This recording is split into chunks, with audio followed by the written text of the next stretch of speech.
Hey everybody, Bob Chick back with another edition of the Voice of Bodybuilding, joined once again by my friend, my co-host, your Hall of Famer, Sugar Promoter. Ray.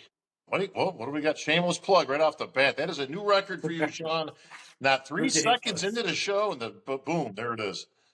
Working day and night, night and day. And I got a new sponsor, Dialed Mood Drinks, Bob. Hey, there we Dialed go. Mood Drinks. Make sure you go to their website, check it out. It is a nice energy drink, comes in different flavors as well. It's a shameless plug, but all the athletes out in Hawaii will appreciate my hard efforts to get the right sponsors All for the right. right moment and the right time. Well, listen, we can't do this without sponsors. And once again, I'd like to thank ours, as long as we're starting the show off right, with Panada Mutant, Icon, and Celsius, of course, our top sponsors, and ProFit and Egg Whites International. And Shawn, I can't divulge any names, but we are on the verge of some brand new sponsors here at the VOB. That news will be coming out shortly as we solidify some contractual obligations and such. But we got a lot to cover. We've been gone for a couple of weeks, again, travel considerations and such. In our absence from the last show, Bob, we've seen the Texas Pro come and go. We've seen the Masters Olympia last weekend in Tokyo come and go. And now we are full steam ahead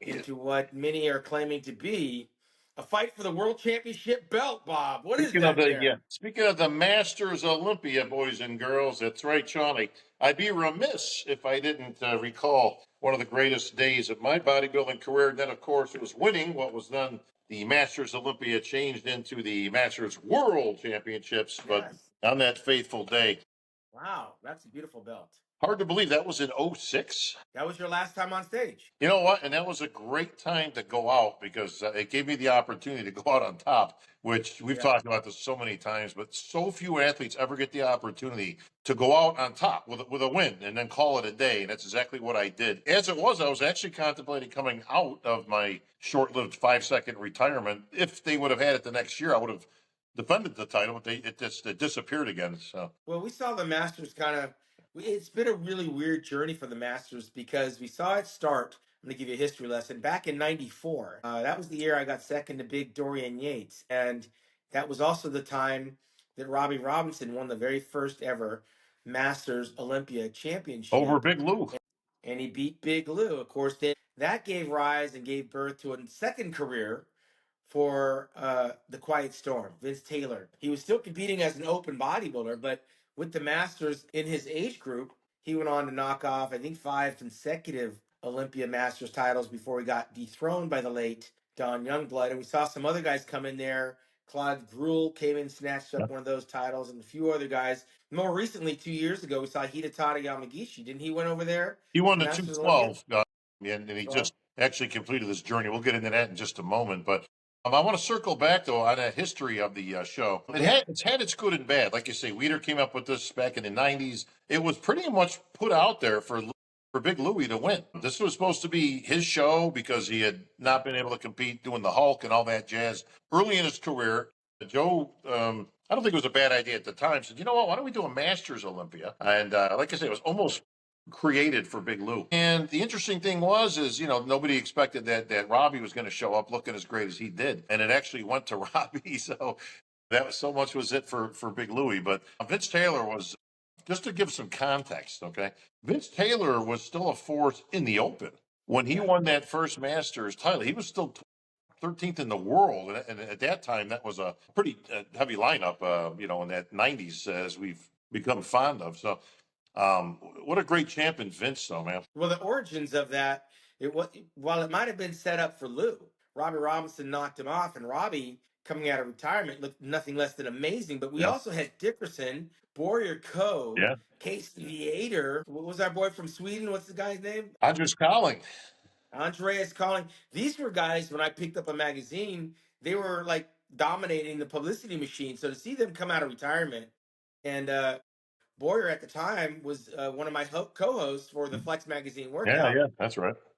It was very inspirational. The concept was well read, and Ed Corney was in that show. I believe he was. Yeah, that's right.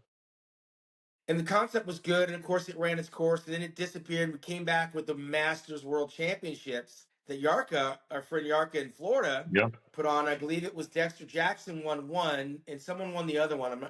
Was it Bill Wilmore? No. No.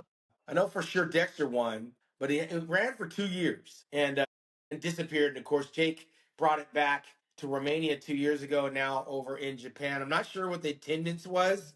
I'm also not sure what the appreciation factor would have been having it so far away in a Yeah. country like Japan, which is not the bodybuilding capital of the world. Let's be honest, that is not a place where the majority of the fans conjugate to pay homage to the world's best physiques. I believe Hidetada is probably the most decorated athlete out of Japan, Yeah. but ideally, that Masters competition probably would have had more appreciation here in the U.S. And you probably would have had more athletes coming out to try to go after that title. I didn't recognize a whole lot of names in that show. No, well, and here's the thing. We'll tackle these one at a time. So Hidetada won the 212 2 years ago. They didn't have it last year. So far, it's been every other year if they so choose to continue it. Continue. In that time, Hide announced that he wanted to compete one more time. It was going to be in Tokyo. It was homeland, where he's a hero. And that's exactly what he did. Now, he came up a little bit short in second place, I believe. So, listen, he went out pretty good, and I heard it was very emotional, tears, coming down his face. So he's calling it a day for his competitive career, and he goes out in his homeland in Tokyo. So congratulations to Hide on a great career, Japan's favorite son. But yeah, not a lot of other names that you would know. The two top guys placing in the Open, we'll call it the Open, the Masters over 40, came down to your good friend Phil Clayhar and Dorian Haywood. So these were your guys who ended up as your front runners. Dorian Haywood ends up taking the title, and Phil, who we've given way more time than we've ever needed to on this show for other considerations, came up short in second place. But probably the best I've seen Dorian now. He's, for those who don't know who he is, so Dorian's kind of what we call a mid-carder in the Open. He's done as high as probably fourth, I think, a couple of years ago. But he's usually kind of in the middle of the pack. So he threw his hat in the ring. But he came out with a title of O-Champ, and I'd be very curious to see what Phil comes up with, as we've given him some grief over not being the best in terms of losing competitions in the past. Well, let's be honest. The meaning of that title, the meaning of that contest is lost because it was conception by Joe Weider was to bring out the greats of yesteryear. Correct. I'm not sure Phil Clayhar's name is going to be in that conversation as it relates to an Olympia Masters competitor, nor Dorian Haywood.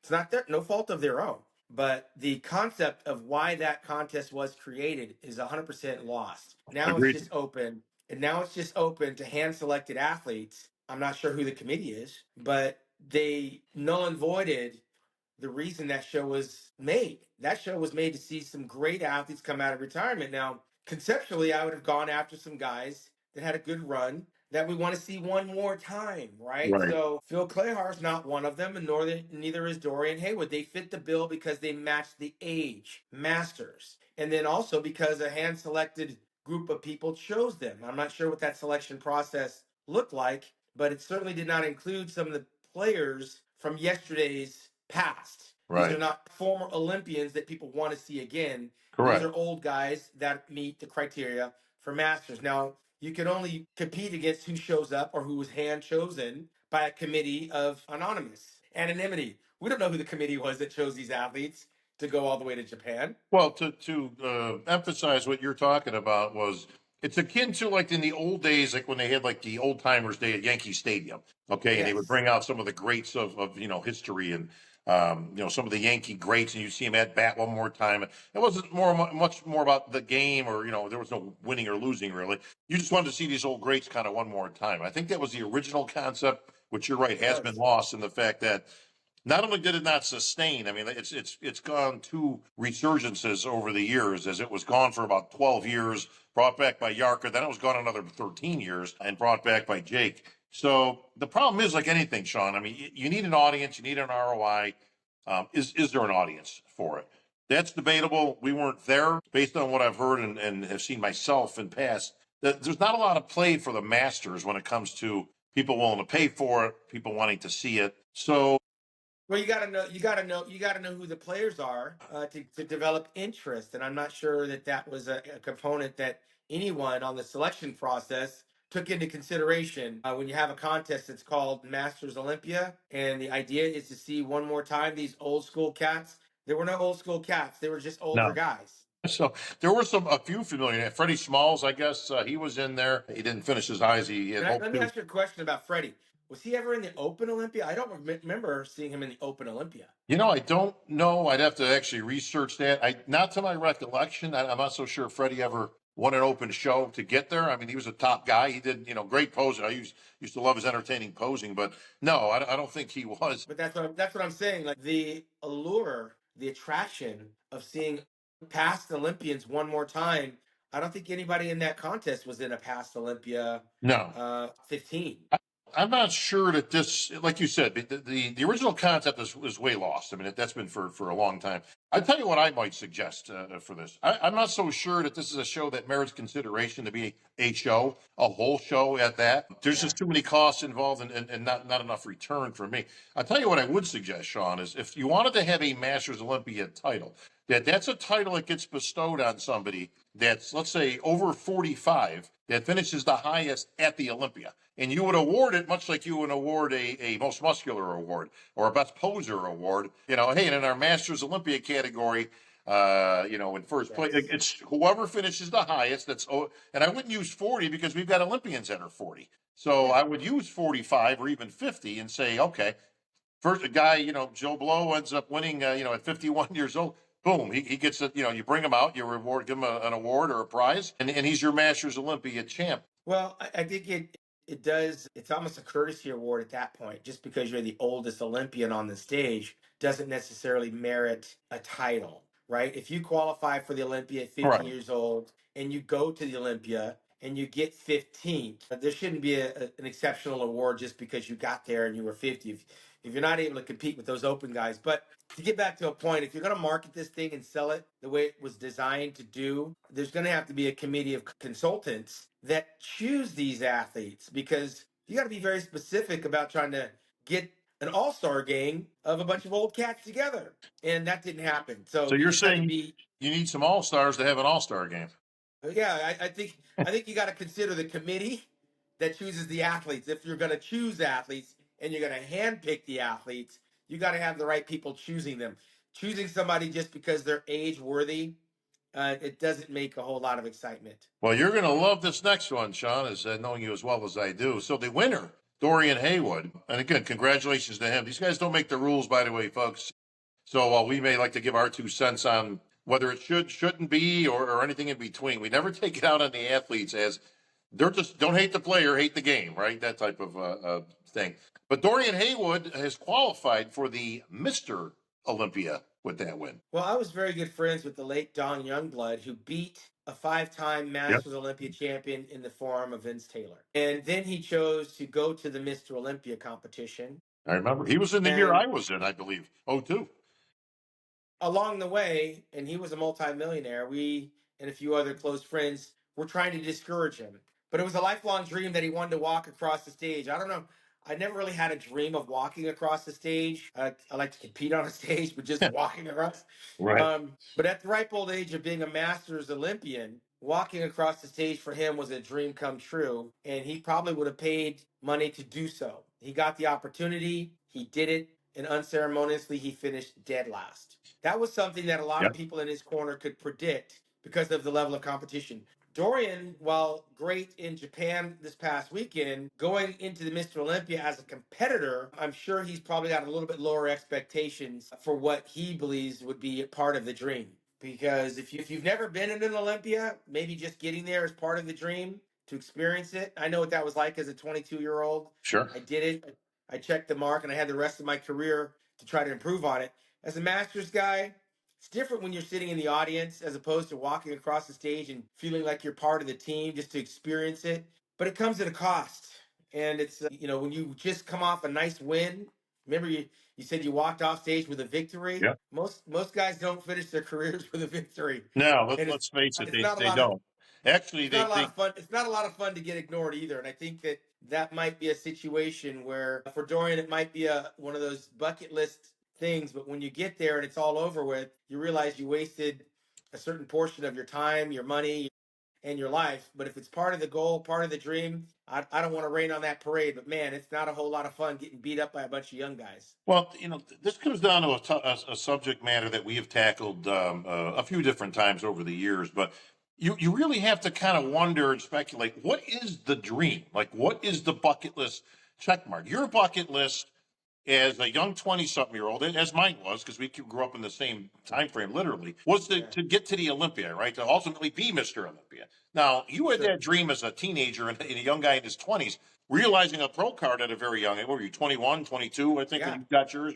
Right. And that's a little different because you're on your way up. Going to the Olympia and improving and placing ultimately, and possibly even could have won one or two. Orion or anybody, we're just using him as an example, is in the complete opposite, right? So you're in a master's category already. So you're in a subcategory. They made it an Olympia qualifier. So be it. Again, not my wish, but we're not in charge of that stuff. And now you wonder, it's like, okay, so what is the dream? Is the dream to go there and, like you said, be a part of the show, even though probably, obviously, he's not going to finish anywhere near the top? Is that the dream, like to go there and get your head kicked in and spend thousands of dollars? Or are we being too harsh coming from where we're coming from? Is the dream just to be there? Well, I'll tell you, there's only 3 exceptions to the rule, Bob. And again, I like to brag about how many consecutive Olympias I've been to, but I've been a historian of the bodybuilding game and the Olympia since its inception, the year I was born in 65. There are 3 guys that were able to really live the dream as old people. One was the ageless Albert Beckles. 1985, he was second in the Mr. Olympia. I believe he was somewhere in his mid 40s. Yeah. And he had a very long career after that. He didn't retire until he was in his late 50s, and he was winning. He beat a young Milo Sarchev, I believe, over at Niagara Falls. The other is Robbie Robinson. Robbie Robinson was competing way, way back in the 60s, 70s, 80s, 90s. I mean, and he still wound up winning a Masters Universe Championship somewhere down the road. The third one was the Quiet Storm, Vince Taylor. What you're not going to find is any mention of Dorian Haywood in that conversation, or a lot of other guys that have done well in the Masters. You're not going to hear Don Youngblood, who won a Masters Olympia. You're not going to hear Claude Gruel, who won a Masters Olympia, when you start talking about the Open Olympia. Right. So it does change. It changed the perspective because he is now going to be that ageless Albert Beckles walking on stage, but he will not be in the hunt. There will not be a whole lot of fanfare, and people will be waiting for the next competitor to come on stage because this is a contest of the best in the world. He's the best Masters. I believe he should be front and center, sitting there enjoying his victory. But when he comes up on the Olympia stage, unless there's some special recognition award, he will be representing half the audience as a guy that's still chugging away, but he's going to be a pace car on the racetrack. Now, it's up to him to define whether or not that's going to be a victory. But unfortunately, it's getting ready all the month of August, all the month of September, half the month of October, with very little reward and very little fanfare. We've seen it before. It's unfortunate. Well, again, I'm always reminded every time this scenario comes up, because this ain't the first time. I am always reminded of our good friend and our dearly departed Mike Matarazzo, who back in '90, I believe, if my numbers are correct, or '91, I think it was '90, he won the USA and beat an impressive Flex. I think he beat Flex at that show, right? I remember what you're going, 91. Yeah. I was So there. you already know where I'm going with this one. Yes. He wins Mr. USA impressively. I mean, Mike had an impressive physique, beat some physiques that were possibly put together better than his, but he was in great condition, had those big old arms and calves, and he was in great shape. And he rightfully won. I don't think that was like a gift or a gimme or they got it wrong. In the month of July. This is in July. Yeah, because the context is important here. Mike gets a special invite to the Olympia by Joe Weider himself. So the Olympia was earlier back then. I believe it was in September. Yeah, September. I was around my birthday. He accepts the invitation, which I thought was a mistake at the time. But you can see where, listen, you just got an invite to the Olympia stage by Joe Weider, right? Yeah. Okay, he accepts the invitation. Here's the problem. Mike went from being the best amateur in the world, Mr. USA. He should have been out there doing this for July, 100%. August, and then here comes September, goes in the Olympia and places dead last. So you went from being the best amateur in the world in 8 weeks to the worst pro in the world, keeping these in context, okay, at the Olympia. I don't know. I just think, again, putting myself and using Dorian as an example, I'm not so sure I would. Listen, you are invited. You've earned that per the rules. I'm not so sure I step on that stage. I think I'd rather be in the audience doing this as would certainly give him a shout out. Hey, everybody, how about a big hand for your Masters Olympia winner, Dorian Haywood, right? And you stand up and you do your wave, and you're that guy, right? But to each their own. No, well, let me give you some better context because this is a teachable moment. I hope everybody at the Olympia platform is listening and the Pro League. Dorian just wins the return of the Masters Olympia title. This is not a situation where he should be sitting in the audience waving his hand. If you want him on stage, invite him to be a featured guest poser. He's That's your an idea. Masters Olympia champion. He's a guy that should be celebrated, not thrown out to the wolves to get beat by bodybuilders that are way better, a lot younger, and very competitive. This should be his Super Bowl ticket to get a chance to run with the big dogs. Give this guy a plane ticket to Las Vegas, have him as a featured guest poser, give him a couple of bucks for his efforts, and celebrate what he just accomplished in Japan. This is what's the problem, Bob. We don't celebrate our own from within. Right now, I feel like the guy's getting thrown to the wolves. He's going to be another body on the stage, taking up time. He's going to get shuffled to the side. He's going to be standing against guys half his age, and he's going to get rushed off the stage. Probably won't make the top 10 or 15 to get a chance to actually do his routine. So what does he get? He loses his prize money because he had to spend it getting ready for the Olympia. Then he gets to the Olympia and he gets ignored. He doesn't get celebrated. There should be a special place for this guy because what he did is nothing short of amazing. He won the Masters Olympia title. Right. He's in there with Sonny Schmidt. He's in there with Vince Taylor, with Robbie Robinson, with Don Youngblood, with Claude Gruel. I mean, let's give him his props, give him his flowers, give him 2 minutes on stage with the pay-per-view going on, and you at the mic to announce our this summer's Masters Olympia champion. Give him his 2 minutes to do his routine. Give him a guest posing appearance fee. Let him celebrate with his family in Las Vegas. Nothing at stake, just to be showcased. And now you got yourself a worthy platform to celebrate the guy's accomplishments instead of mentioning at the mic, oh, also coming to the stage is this year's Master Olympia champion being served up to the wolves. He's just another number at that stage. I think we need to reevaluate how we treat our champions and where they should be showcased. Throwing them to the wolves is I already know it's not going to be a fun weekend for Dorian when it's all over. Well, honestly, Shawn, I think it's a great idea. And listen, maybe the middle is they give him the option, right? Listen, you can compete or you can go out and guest pose because here's the bottom line. He's going to go out and do his individual and all that. So he wouldn't be taking up any more time if they were to just let him do a guest posing, a 2 minute guest posing as your Masters Olympia champ.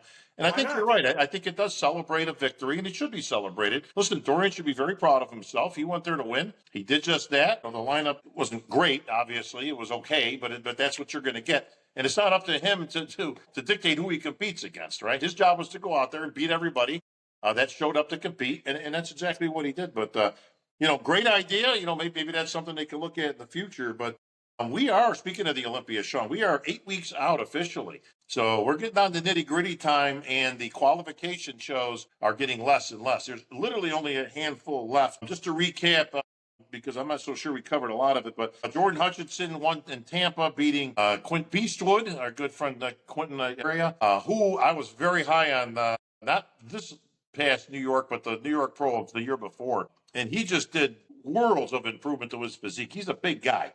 He's tall, he's wide, he's got a lot of potential. He didn't realize it then, but he took a year, got his physique back on track, and he looked fantastic. And it really came down to these two with a 1-2 punch. And a guy named Joe Palacios, who actually looked very good also. And that was your 1-2-3 in Tampa. The last week, was the Texas Pro. All three of those guys go back to that competition. So you got a rematch. By the way, first of all, I applaud these guys because all of them went from one show to another in a week. Because how many times have you and I been talking about that where a guy just doesn't go and it's like, bro, it's a pro show in 6 days. Yeah, right. So now, unfortunately, or fortunately, depending on who you're talking to, Gordon Hutchinson wins again. I don't think there's any question about that. But Quentin drops to third. Didn't look quite as good, but Joe Palacios, who has a very similar physique to Jordan Hutchinson, ends up sneaking up there in the second place. Quentin drops to third. Now, here's where I got to get your opinion on this one. And I pretty much think I know where you're going to go. But so he's still got to qualify if he wants to qualify. He has already vowed to go to Europe. I believe the Italy show, I don't know if I wrote it on my notes, I believe it's September 7th. Yeah, Okay, I think that the was pro, won last year by Hunter Labrada. yeah. The Pro Muscle Italy, I believe it's called. So he's vowed to continue to fight, go out there and try to get that qualification, which he might have a good shot of getting. My premise is if I was running his camp, I think right now you shut it down. And here's why. You came close. You did great from last year to this year, night and day. I mean, this guy is now emerged himself as a contender. He's got just incredible. He has got a physique that could be a Mr. Olympia. I'd go that far to say that. If he can fill out his frames, he's a big boy. He's, I don't know, 6'1, 6'2 ish. Uh, very Samson esque, but just a little taller, a little broader. He's that good, but he needs reps and he needs time in the gym. I think by taking this time now, take what you got in your back pocket, go into off-season mode immediately, regroup and recharge for next year. This guy's an instant contender. He'll win whatever show he goes in. If, Shawn, he opts to go to Italy, well, that's not till September 7th. So you got some weeks before that. Then if he won, let's just say he's going to go to the Olympia, which, again, at this state, he's kind of in that Regan Grimes type of position to me that it's like, well, you got a fantastic physique, and Regan, I think, is in the same boat of potentials, but he's not quite there yet. But is he just wasting a lot of time, Shawn, that can be spent on his physique for the future, or do you take that opportunity? I take the opportunity because nobody's going to be in Italy, and he's very close. He was very close the last couple of times. Yeah. So now he can. Now he went from second to third. He has a chance to put on a little bit of size, eat a little bit more food, relax a little bit. He's got to be careful of those shoulders. Those shoulders are very suspect, in my opinion. I There think it that's is. why he dropped to third. I think that's why he dropped to third. So he has time to correct some of the mistakes he just made. And he can go to Italy and he can actually win and get compensated for the time that he puts in over the next couple of weeks. Now, I look at it from dollars and cents. I imagine Italy's probably over $10,000, but it's only going to take a couple of weeks for him to earn that money. Mm-hmm. Go and earn the money, get some money back in your bank, and then go to the Mr. Olympia to learn. Watch, shut it down. There's no reason to go on that Olympia stage and get served up to the wolves. You're not ready for prime time. So go get the victory. Come back to Mr. Olympia weekend. Watch and observe. That's where you want to be next year, 2026. But right now, you're too close in shape I see what to you mean. shut it down and let some bodybuilder go to Italy and win. He can win in Italy. I don't think there's a lot of Yeah. guys left that are trying to qualify. So why not go keep your nose at the grindstone, eat a little bit, come up because he was a little bit down, Yeah. and then try to, third time could be a charm, get the paycheck and go use that money to go watch the Olympia and learn. So interesting premise. So your idea is go to Italy, go compete, try Yep. to get that victory, put some money in your pocket, but then shut it down. Don't go to the Yes. Olympia. Take that time, go in off-season mode, and let's see what you can do with another year. So that's an interesting take on that. I don't think that's crazy. A lot of people would say, well, you're right there. Why not go to the Olympia? But here's the problem. Like you said, that's September 7th. The Olympia is another Yes. 4 or 5, 6 weeks after that. You got to hang on, and that's a real Yeah. weird time. Like, listen, that works on paper, everybody. For those who have never competed, okay, we will be the first ones to tell you that works on paper, but in reality, when you're going to get another week or two into that, you're dying. He's already Yeah. been dying, dieting and then dying for what? I don't know, 12, 14 weeks, 16 weeks potentially. Yeah. So that's a long time. But like you said, where would you put if let's just say he did win the Italy and he goes to the Olympia? Where would you think he might be fighting for a place at the Olympia stage based on his current physique that you've seen? Yeah, I don't think he's in the top 10 this year. I think 10th maybe, but I don't think he's going to be making any headway. So there's no reason to go through that Right. on the smaller end because all he's going to do is get smaller. That's why I have him coming Yeah. down. You're right.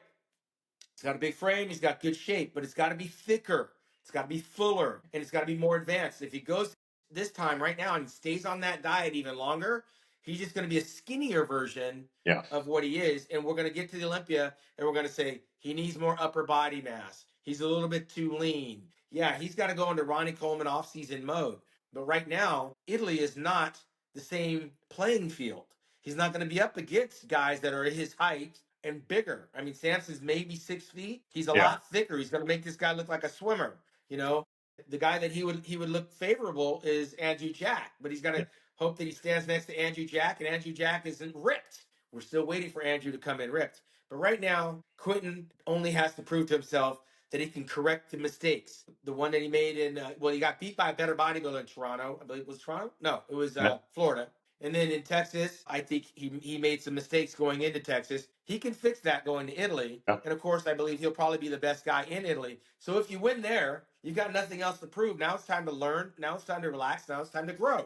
Go to the Olympia, watch it for what it is, and vow to be there in 2026. He can do that. And for those again who like to delve into the history, this isn't like crazy thinking, or again, we've had speculation about guys. I know me and Regan were going back and forth there a few weeks back about whether if you qualify, you should absolutely go and that type of thing. I will remind everybody it was Phil Heath himself who at that time was touted as probably the next coming. Okay, when after he got his pro card, right, Yeah. and he qualified at his first pro win, which I believe was your show, wasn't it? Wasn't that Colorado? Colorado Pro, correct. That he decided not to go in the Olympia. Now, here's a guy who at that time was phenomenal, who, if he opted to go in that first year after he wins Colorado, tell me whether you agree or disagree, Shawn. Even at that point in his career, even with having to make a few adjustments to his physique, I think he would have made the top 5 to me in his first Olympia. He potentially could have. You know who else did the exact same thing and no one ever talks about it? It's Jay Cutler. Yeah, that's right. Just because you're qualified doesn't mean you're ready. And Phil It did it doesn't mean twice. that you should go. Yeah, and Phil did it twice. And it doesn't mean that you're ready. So the delusional bodybuilder, which is typically the older bodybuilder, Right. feels like, oh my gosh, I got my qualifying. I have to go. I have to go. I may never get another chance to go. And then you go and you fall on your face. And then, what do you have to show for it? You got nothing. You got nothing. And that's what we try to emphasize. Listen, I guess it's all in the eye of the beholder, right? Like the other opposition, the other thinking and mentality is, well, look, he's never going to have this opportunity again. So you might as well go, even if you take dead last. I have a different mentality of that. I can tell you right now. So maybe it's just all in how you look at it. But I was Yes. never a guy like just happy to be there. Or listen, when I qualified for my first Olympia, I was going to go. Now, listen, did I think I was going to beat Ronnie Coleman or any of those guys in the top 5? No, but I didn't have that same. Listen, I was going to be competitive because there was guys that I had just beaten along the way who were top 10 Olympians. So in my eyes, it's like, well, look, I can still do respectfully well, and I was already. I mean, that's when I was. Let me think. That was 02. So I was 37. Somewhere around there. Mhm.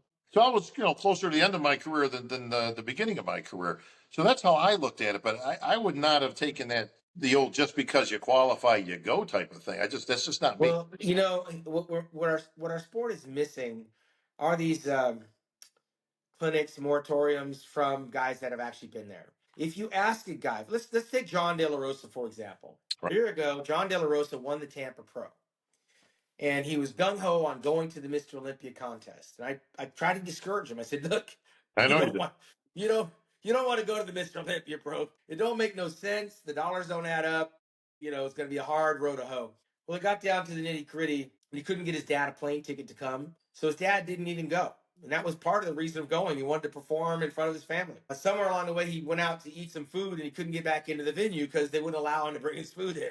But long story short, he went from standing in the victory circle to basically being asked, "Who are you?" There's no respect or service for the guy because he's not a top 10 guy. So there's no room for you. So you're really just taking up space. So now you're being hustled around from Meet the Olympians to the tanning place to your Airbnb to your George Foreman grill and putting your family on hold and missing all the expo because you don't want to be on your feet and you don't want to have water retention. You can't enjoy your family and friends that have come from around the world. So you shelter in place until it's time to go to the prejudging, and then you're standing there and you're in the third, fourth, fifth call out, being totally ignored.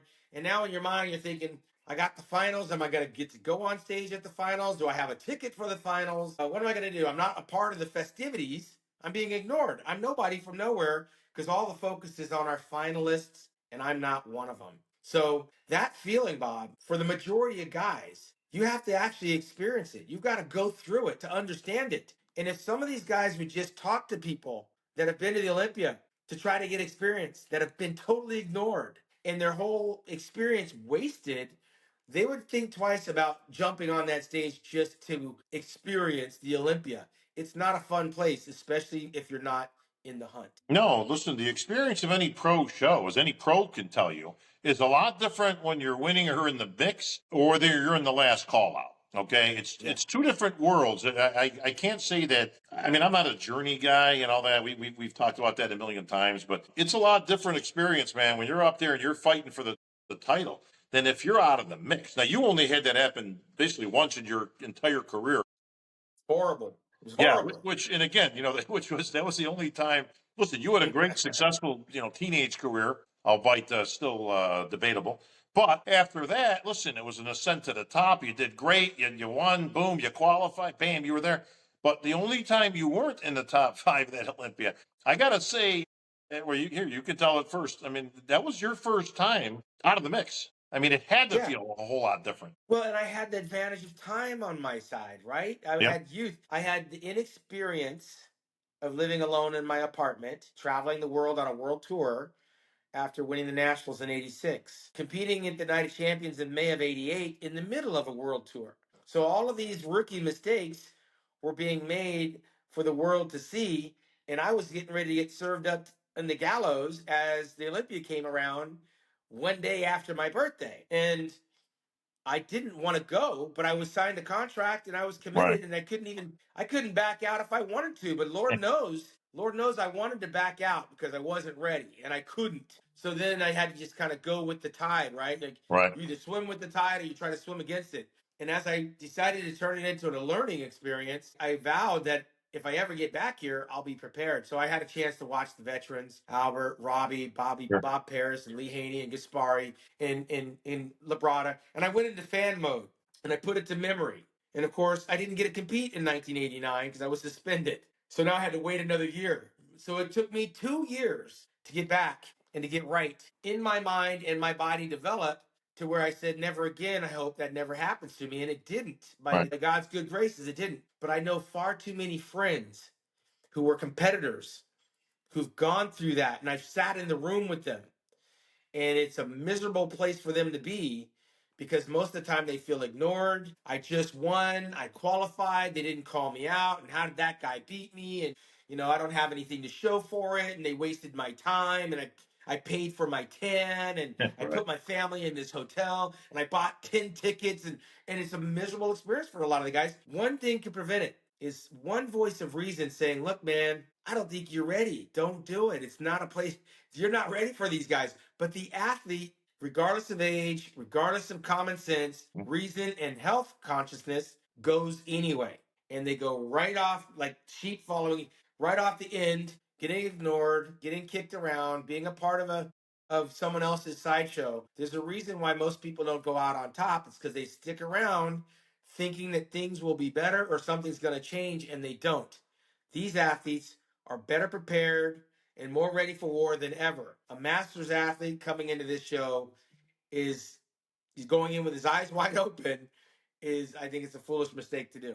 Well, as the Olympia goes, as I've mentioned, Shawn, 8 weeks out is where we are at. So let's get into some Olympia updates with our top competitors. Samson is in full training mode. From what I understand, he's doing pretty good, big as a house. I have heard speculation because I do believe that France show that he went in the French Pro, Yes, Fritz. which was September 18th, I believe. So that's just about, what, 4 weeks out of the that he did last year, which I thought was a great move because Samson has a tendency to come in, not as streamlined as he needs to be. Got to get that skin a little bit thinner. I thought literally that move right there won him the Olympia last year because he did have enough conditioning with a superior physique.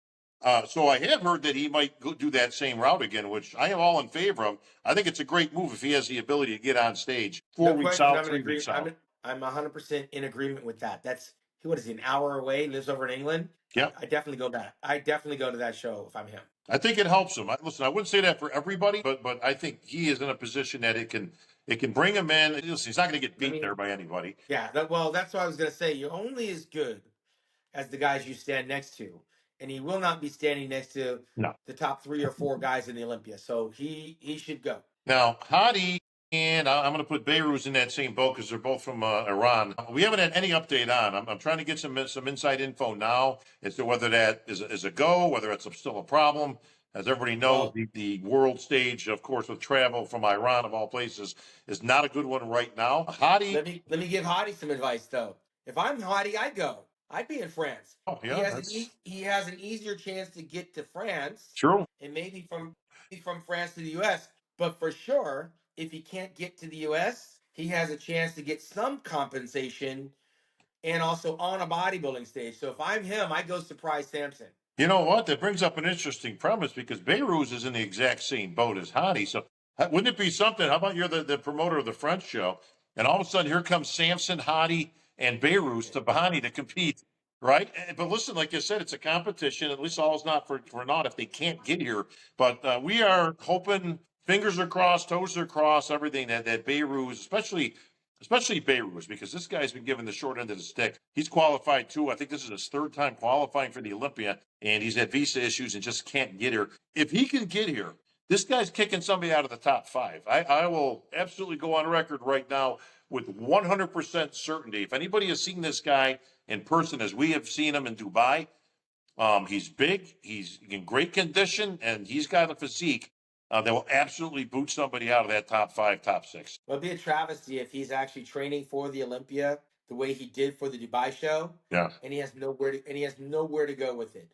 So he should go to France. Well, If nothing happens after that, at least he's got that one. I agree. Yeah, I mean, you got to do something at that point. That brings us to our next two competitors, which have been in the news recently. We actually got a clip that we can play because I just did an interview with Derek Lunsford where he specifically talks about Nick Walker. So let's roll that clip now because I think you're going to find this real interesting. He should be thanking me for doing that show, to be honest with you, because, you know, he looked incredible. And for me, just to come off the Arnold win, being an Olympia champion, actually two-division Olympia champion, all that, coming in just to stand next, you know, to each other is like, hey, that's an opportunity that I gave him, right? And he hasn't been to the Olympia for how many years now? I mean, two, 3. Well, I mean, so almost and then, 3. Yeah, and totally. then on top of that, it's like I didn't show up at 100%.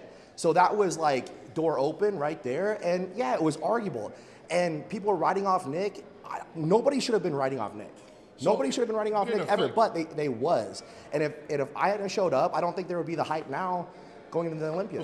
All right, Shawn. So as you can see, Derek is not shy on putting it out there, and I think he caught some people by surprise when he actually said that Nick should be thanking him for that he actually went in the Pittsburgh Pro. And a lot of people didn't get it. I got it. I know exactly what he was talking about. Well, again, you're only as good as the people you stand next to. And that's what he was saying, And- right? Yeah, yeah, and which is why he had to prove that point, and he served it up. And of course, Nick is still the underdog in this conversation because the Sandow Trophy is on Derek's mantle. Yeah. The Arnold Classic Trophy is at Derek's house. The Pittsburgh, while not the Olympia and not the Arnold, would have served a good rubber match for Nick to actually come out and slap him. Nick, I think, has less to prove this October than Agreed. Derek. Agreed. Derek already has a built-in excuse. I did the Arnold, I did the Pittsburgh, and I had a kid. He's got all kind of excuses should it not go his direction. The one thing that Derek can ill afford to do is get beat by Nick Walker. So the pressure at this show, I think, is more on Derek Lunsford than it is on Samson or Hadi. Well, and that's very true because Derek, and what he said in that interview, I agree with 100%. I know what he was talking about. He's saying, look, I put my ass out there, okay, as a former Olympia champ, and you had the ability to try to come and beat me. And listen, you showed up 100%. You came close, but you still didn't beat me. But it elevated your game, Nick. That's what Derek was saying. I don't disagree with that. The interesting part came where Nick responded. And he kind of laughed it off, which it's almost like a nervous laughter because he's trying to pull that bravado type thing, and you can tell. But here's the problem he's got. Okay, Nick has an excuse, not this year but last year at the New York Pro when Fitzwater almost beat him, arguably should have. Said that listen, he couldn't beat me at my worst, and if he can't beat me at my worst, what makes him think he can beat me at my best? Well, here's the problem, Shawn. Derek just said the same exact thing.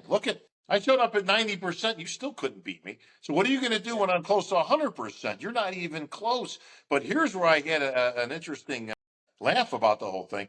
Nick then went on to kind of give a little crap to Derek about how last year he was saying that those guys were going to be fighting for third. And as it ended up, he ended up in third. Now, there's only one problem with that scenario, Shawn. Well, the problem with that scenario is Nick never made it to the stage. Bingo. You know, it's a word salad. You talk all that. You got to make it to the damn contest first, right? Well, you can't. So If he was in the mix, I can see that statement. Like, that would have been a great statement to have. The problem is Nick didn't make it to the stage. He actually opted out for whatever reasons he had. He didn't like the way he looked or whatever his excuse was last year, the year before he was injured. We give that to him.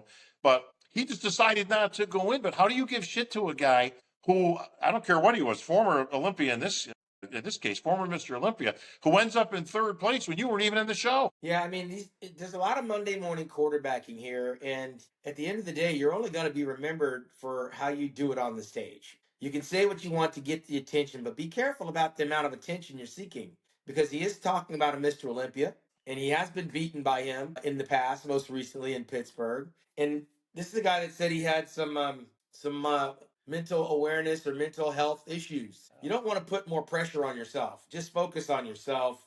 Stay in your lane, do your homework, keep your head down, let your physique do the talking. Should Derek slip? Again, those built-in excuses. I peaked in March. I had to do it again in May. It's been a long off season. I got all these things going on. We can expect that maybe Derek might slip with all that going on. Nick, on the other hand, his foot's been on the pedal, Right. since Pittsburgh. When he did that a year ago in May, he ran out of gas. So let's True. pray he doesn't run out of gas here. I would like all these guys to show up at their best and find out exactly what the judges want to represent going forward. Because we know that Derek, Hottie, and Sampson, they've all represented very well. Yeah. And again, that's 3 consecutive Olympia titles that changed hands. This year could be the 4th if Nick proves to be the spoiler. Once we get past Nick, it's going to be very tough, and with the exception of Beirut getting into the country. Yeah. Andrew Jack is the modern day Cedric McMillan, just a promise that hasn't been fulfilled. We're waiting. And Every year Fitzwater. we're waiting. He's got everything. And Fitzwater, we still don't know if Fitzwater was a flash in the pan, a one night wonder. He did it one year, and he's done a lot of changing since then. He's moved. Yeah. He's gotten beaten in Pittsburgh, and he's got to try to shine this thing up and make it right. And so Fitzwater, this is a breakout year for him that he has to try to get back to where he was. Nick Walker, really tough comeback year. He has to finish the race at the Olympia. Forget about where you place. You have to get in the Olympia, Nick. And then Derek, again, he's got the built-in excuses, and that's going to leave Hottie and Sampson juggling for that title, and Beirut showing up and being a spoiler. Well, as we've speculated, Sampson and Derek are both in uncharted waters. Okay. Yes. They both competed. I talked to Twice. Derek even privately, off the record about this. He is not concerned in one bit. He says, I feel good. Body's responding. I don't feel like I've burnt myself out or anything like that. I've had plenty of time to recover. I'm going to take him at his word. Hottie might be the smartest guy, assuming he can get to the States. Well, let's just assume that he can, as he has in the past, because he's been off all year. So he can come in fresh and he can be diced up and hard as a rock. I think he's probably going to have the best shot at reclaiming that title. Sampson is also in uncharted because he competed in the Arnold earlier in the year. And he's a big boy. He's 300 plus pounds. He's got to bring that back down, but he has to get that conditioning, or he could be looking at anywhere from a win to a third or fourth place because of that conditioning. Martin, he's got the toughest road. If anybody blew the golden opportunity, it wasn't any of those guys I just mentioned. It's Martin, because Martin, with Derek being off, Nick being as good as he is, and he's made some improvements, you got to give him that, especially from the back. Martin still has a better looking physique, and if Martin had come into the Pittsburgh in 95% condition, he probably would have beat them both, but he didn't. He came in at 85%, and he was immediately out of the mix, which made for a very exciting finish with Derek and Nick. But it took him out, and like you said, it kind of put a big question mark on it. It was like, okay, did we see the best of Martin with that 4th place finish at last year's Olympia? Or it happens. He's put on some muscle. If he gets back to that conditioning, is he a contender there with Andrew Jack and Beirut Tabani? Because that's 6 guys right there who are put together better than Nick. And, for people that wanted to give me shit about my comments before and, I'll be announcing him in 8th and all that. Well, half of that was tongue in cheek. The other half of that is if everybody showed up in 100% condition, Nick's going to have a very difficult time going against those guys. I don't care how much muscle he's got, because this is the Olympia, and all those things don't get thrown out the window, folks. Shape, symmetry, proportion, conditioning, presentation, all that stuff. I'd be I got to go with exactly what you said earlier. First, I just want to get Nick to the stage, bro. I just get there, okay? Let's just get you on the Olympia stage, then we can sort out, who looks best next to who. So it's not a given because he hasn't made the last two. Yeah, which is again, he's the modern day Kai Green. We're talking about a guy that's got to actually get to Vegas. So there's a lot of speculation. It's not a foregone conclusion. And let's not be kidding ourselves about how heavy the crown is for the champion. Remember, Samson did France, then he did the Olympia, then he did Arnold, Yeah, and now he's coming back. So as a big guy, this will be 4 shows in less than a year. Actually, to be 5 if he goes back to France yeah, that's right. by the time he gets to the Olympia. That isn't necessarily a recipe for making improvements with all that. And on tour, carrying that trophy around, promoting himself, getting his car, opening his gym. Samson is really the X factor because being Mr. Olympia is one thing, defending the title is another. Ask Derek, ask Yeah, Hottie. Recapturing it is harder. So he's got to hang on to that title. And these guys had it and they're hungry. And we cannot discount the amount of responsibility that Sampson's had this year alone with his traveling and his contest appearances. This will be his 5th show if he goes to France in less than 365 days. That is not necessarily a recipe for improvement. And he's been on tour. So he's setting himself up to have a big question mark when we already know he's got a skin thickness issue, a water retention issue. Can he resolve that? Will he resolve it? He's the one that's leaving the door open. but hopefully all that actually goes the other way and helps him because, being active, maybe being a little bit leaner as we speculated for the last 3-4 years that he established himself as a contender and now Mr. Olympia could be to his benefit. And I certainly hope it is because if all things are considered, if everybody in our fictitious bodybuilding world, as we always speculate, showed up in 100% shape on game day, Samson Dauda would be your 2-time Olympia champion. I don't think there's any question about that because he's still put together better than everybody else. And then it I just concur. becomes an interesting competition of, okay, well, at 100%, who's 2, 3, 4, 5, and 6? Because, like you said, Andrew Jack, listen, that's a guy who's got an Olympia physique. Beirut, although a lot of people aren't that familiar, has an Olympia physique. Hottie, obviously, has already won the Olympia. So he's right in the mix. And then you got a guy like a Fitzwater. I don't know if he's quite there yet, but he's certainly a top contender. And then you got a Nick Walker. Does Nick Walker have enough at 100% if everybody else is 100% to crack the top Well, 5? the idea that this is definitely a Mr. Olympia you don't want to miss because it is wide open. In 2025, what it did not produce was a new face, a new name, a new contender. No one this year came out that is going to rattle the feathers of the top 5 guys. We just didn't have that face show up. No. It's hard to include Beirut because Beirut has had consecutive years of not getting into the U.S. Yeah. and it actually looks more grim now than it ever looked previously. I don't True. suspect a whole lot's going to change there. So we're left with the same players. Take all the guys that have qualified for this year's Mr. Olympia. It doesn't change the landscape of last year's lineup. So I'm not expecting anybody to come out of the woodwork and do anything. Mr. Olympia will be announced as the new 2-time Mr. Olympia this year, the first since Big Ramy. Yeah. That hasn't happened. And Big Ramy was Mr. Olympia last. And what year was that? We're going back a ways. 2019. We've had Samson, we've had Hottie, we've had Derek. So it was 4 years ago. 4 years ago is how long Big Ramy won his last Olympia. Got to And we be. never saw him. There was speculation he was going to come back and compete in the Olympia. That was put It out there. always sounds nice. I love speculation. But you know what? Ramy should have gone over there for that Masters Olympia. Remember, there's a couple of things we missed. First of all, William Bonek, he just gave that title up. Brandon Curry, he had issues with the terms. And I never heard that. Oh, no. Terms and conditions for competing. So Japan offered him one thing. They turned around and pulled a few things back. And so Brandon didn't go. Certainly a title that Brandon probably should have gotten. And probably I would have gone and gotten.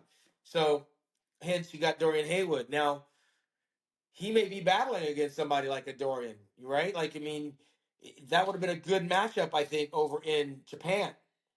Because Well, we got a lot of guys that are masters in the Olympia, yeah, right? listen, I Bonac, mean, Curry, I mean, those guys would have slaughtered everybody there. Wouldn't even have been, with no all due respect to any of the players that were there. But that's kind of what they were hoping for and waiting for. But like you said, unfortunately, it didn't. All the names that we heard initially months and months and months ago that Who else? Max, I think, was going to be there. Max Charles, yeah. Max Charles. There were some names being thrown around. I was like, you know what? That'd be a good competition. Unfortunately, none of them ended up going in. So, Well, let me again, ask you this something to look. question: Where would our good friend Jimmy the Greek would have placed in that lineup?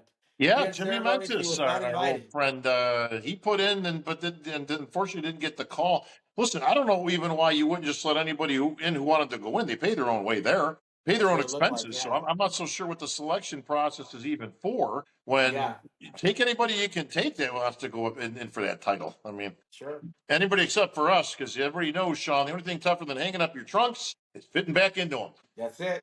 And on that note, that will do it for another edition of the Voice of Bodybuilding, folks. Exciting news coming. We are revamping. We are going to VOB Media. Now, what's the difference, you ask? Well, me and Shawn are going to be putting a whole lot of content out there with some lives, with some stories. We On both the got road, stories for years that we want we're to. going to be on the road as well. We're going to be We're recording in remotely. Yeah, we're going to be on the road, so we're going to kind of take our microphones with us and really expand what we're doing because we can. And then listen, let's face it, the stories are the most fun part of everything. So, but yeah, expect a lot more of that to come, and including some live Q&As, which you and I are very fond of because we like to get to the people. And listen, as questions go, always remember, everybody, there are no stupid questions, just stupid people. All right, for Sugar Sean Ray, I'm Bob Chick. We out of here.